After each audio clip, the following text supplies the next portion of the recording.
YouTube, time to tap in today's chat today. What we're rocking is all of this season 2 loadouts. We got the meta, we got off metas, we got some big notes coming up for Cold War with weapon balances and changes because that game hasn't been touched in a while for weapons. So we might be seeing some things come down the line for Warzone as well, meaning nerfs, buffs, and that kind of stuff. I'm not gonna be that TikTok dude that tells you secret buff, secret nerf, which seems to be the only thing that goes around. I'm gonna give you honest opinions about guns that are probably gonna get nerfed, guns that need to be buffed and could be buffed based off of usage and that kind of stuff. So join me on the journey into the unknown. And while we're on this journey, you must leave a thumbs up, sub, be a Chad. Get into it. All right, we're gonna jump this from top to bottom. I'm just gonna share some brief thoughts and think about what kind of guns attachments are gonna be looking like. This could literally all change on Monday, but I just wanted to kind of give maybe some foreshadowing of what might be coming down the line. You guys know this stupid meta we got going on with the AUG. Agency silencer strike team, so you have some of the fire rate still, but you don't lose any effective damage range that you would with the titanium barrel. 3x scope, field agent 4 grip, 45 round mag. There's usually like a blueprint for all these Cold War guns and, you know, Modern Warfare guns as well. It's like there's an AR build, there's an SMG build, you know what I mean? So it's just a matter of figuring out what those attachments are, how they work, and if they changed, because they're currently changing all the time. So this is the AUG build that everybody's probably using, 2 bursting. More than likely, this gun will get nerfed on Monday. They buffed the bullet velocity for whatever reason to be more than what the M16 is at. So hopefully they tone that back down and people kind of steer away from this because it's just as bad as the DMR and it's even worse for me because the gun sucks. So we got the Ffar next. There's a bunch of different ways that you can run this. Under my camera, I do have the Raider stock on. I prefer that for the strafe speed. Task Force Barrel, again, this thing was actually kind of crazy, something that chat brought up to me. It does give you even more strafe speed. You lose a little bit of recoil control, but as an SMG, the FFAR doesn't really move a whole lot. So something that I'm not super pressed about. Agency suppressor, field agent 4 grip. If you do want to do the field agent 4 grip, you can do the SFOD speed grip, which does give you sprinting move speed, so even more mobility with it. And then of course, 50 round fast mag.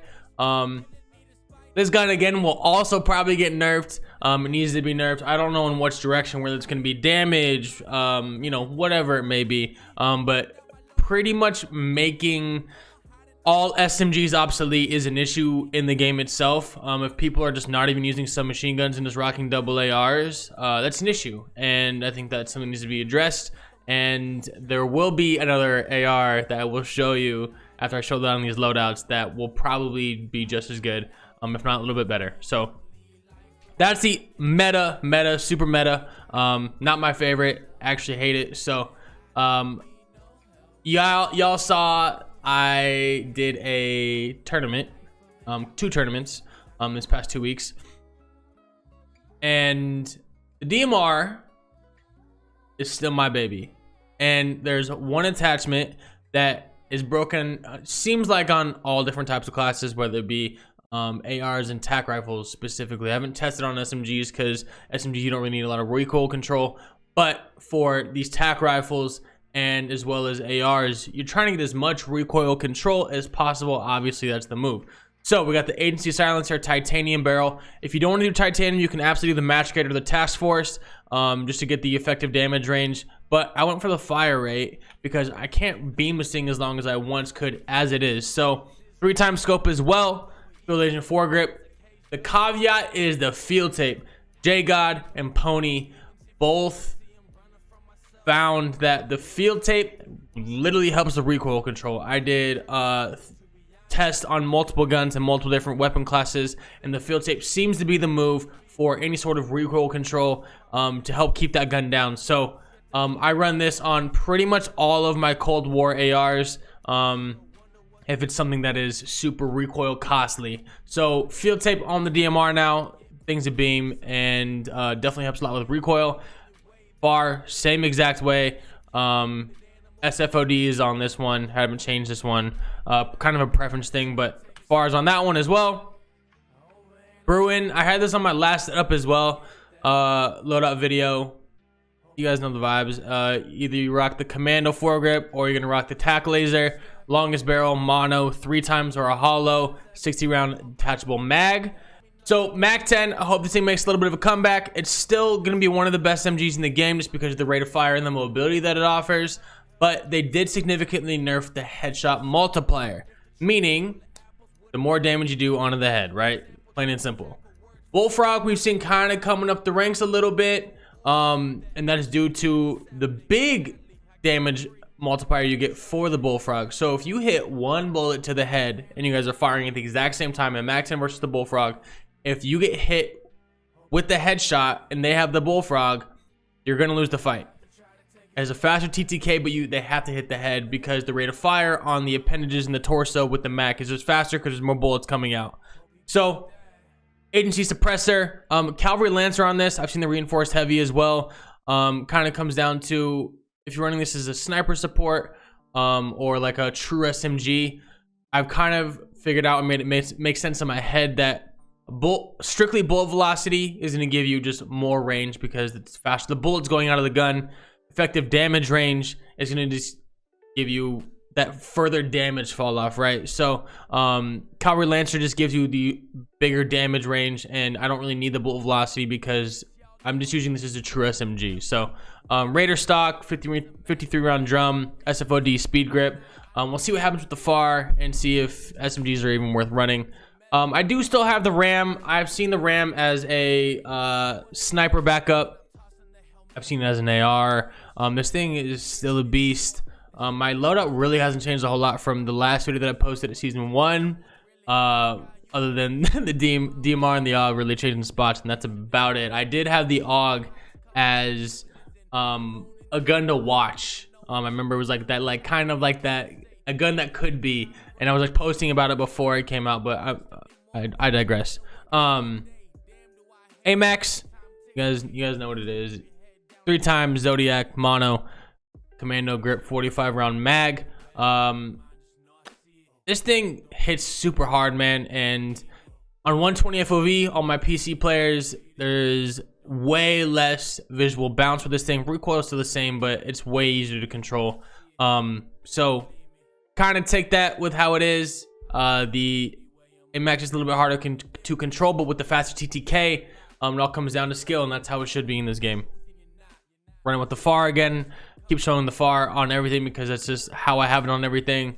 If you don't run a Ffar, pretty much you're losing at least one battle, whether it be far or close. I do have my car loadout. This stock is the STVOL precision comb, sniper scope, tack laser, long barrel, mono. I put the precision comb on because ADS speed doesn't get super increased with another ADS attachment, so I switched it up for a little bit more precision.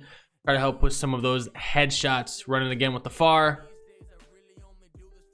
So those are pretty much like the guns that are meta, right? We know Ffar is probably the most meta gun because if you don't run it, you're gonna get killed by it, whether it be as an AR or as an SMG. Everybody is pretty much using it as an SMG because of the strafe speed and the mobility that you can get with these Cold War guns. So I have ran it as an AR and running like a Mac 10 in my pocket, which I actually love, but you know, you are getting beamed with the AUG that has a 3 times scope, which is actually 6 times in reality, and they're just seeing you and 2-bursting you before you can really even get honed onto them because you're using iron sights. So Monday gonna be the update for Cold War. We'll see if Warzone gets some love. Hopefully they do, or hopefully we do. And let's go through some guns that like could be there, okay? So this is just me speculating. There's not any validity really outside of a couple things that I'm gonna try to just share with you. Just kind of just be on the lookout. Try to be, you know, beat the curve type stuff, which is always fun because you start running these guns that are broken and then you see other streamers start using them and all this data comes out from a J-God, you know, those guys, and then you're like, oh, like I was one of the first people on this. So Cold War AK, I'm not gonna say that this is again like the move, but I don't have it fully upgraded yet. I have 42 when I get the GRU suppressor at 46, but it would be the GRU suppressor The Liberator Barrel for the bullet velocity for range. Spetsnaz grip, 60 round mag, and field tape. You can do either field tape or you could do the mini reflex optic. This is permitting that the AUG does get the nerf that it needs to have to get out of the game. So it'll be in that weird spot again before the AUG did receive its buff, where nobody really knew what to run. There was AMAXs, there was Bruins, there was Kilos coming back, M13s, all these like easy to shoot ARs. So AK hits really hard. They did fix all of the barrels for it, because this, as well as the XM4 barrels, were completely chalked, and they did fix all the AK barrels and the XM4 barrels. So as an AR, let's say the AUG goes away, watch out for the AK Cold War. XM4 could be viable. Again, depends if they change attachments and how they work or not. Could be a completely different conversation. I have a weird feeling about the QBZ. It is becoming the primary AR of choice for CDL.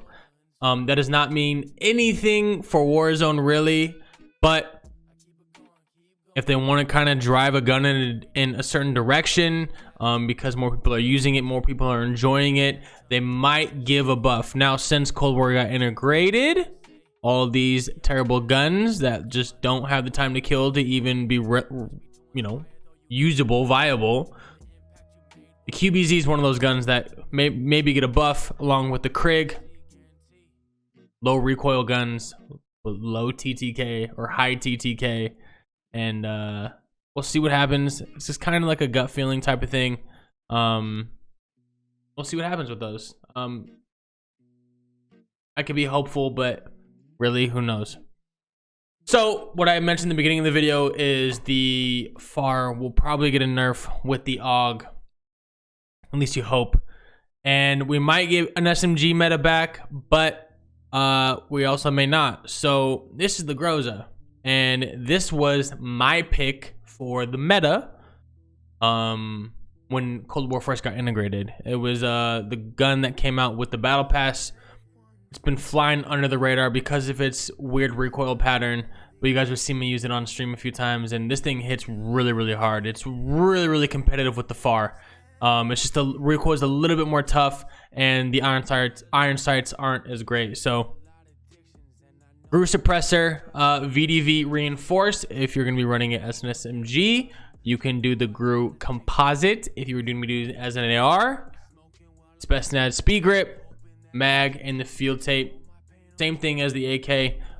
Using that field tape for extra recoil control. You can maybe throw a reflex on there and see what happens with it. I can rock the iron sights on this. It's just a matter of actually being able to hit my shots. So this gun was definitely be a menace. I think it's gonna kind of fly under the radar because nobody really uses it, and I think this could be the next Ffar. I'm worrisome about another double AR meta because SMGs are just so much fun to use. So we'll see what happens. That's kind of my loadout list right now. I hope some of this helps. Leave comments in this section below if you guys have any questions about potential guns or whatever might be down the pipeline, and give me opinions on what you guys think as well. So leave a like for me, give me a sub for me, as in stream chat.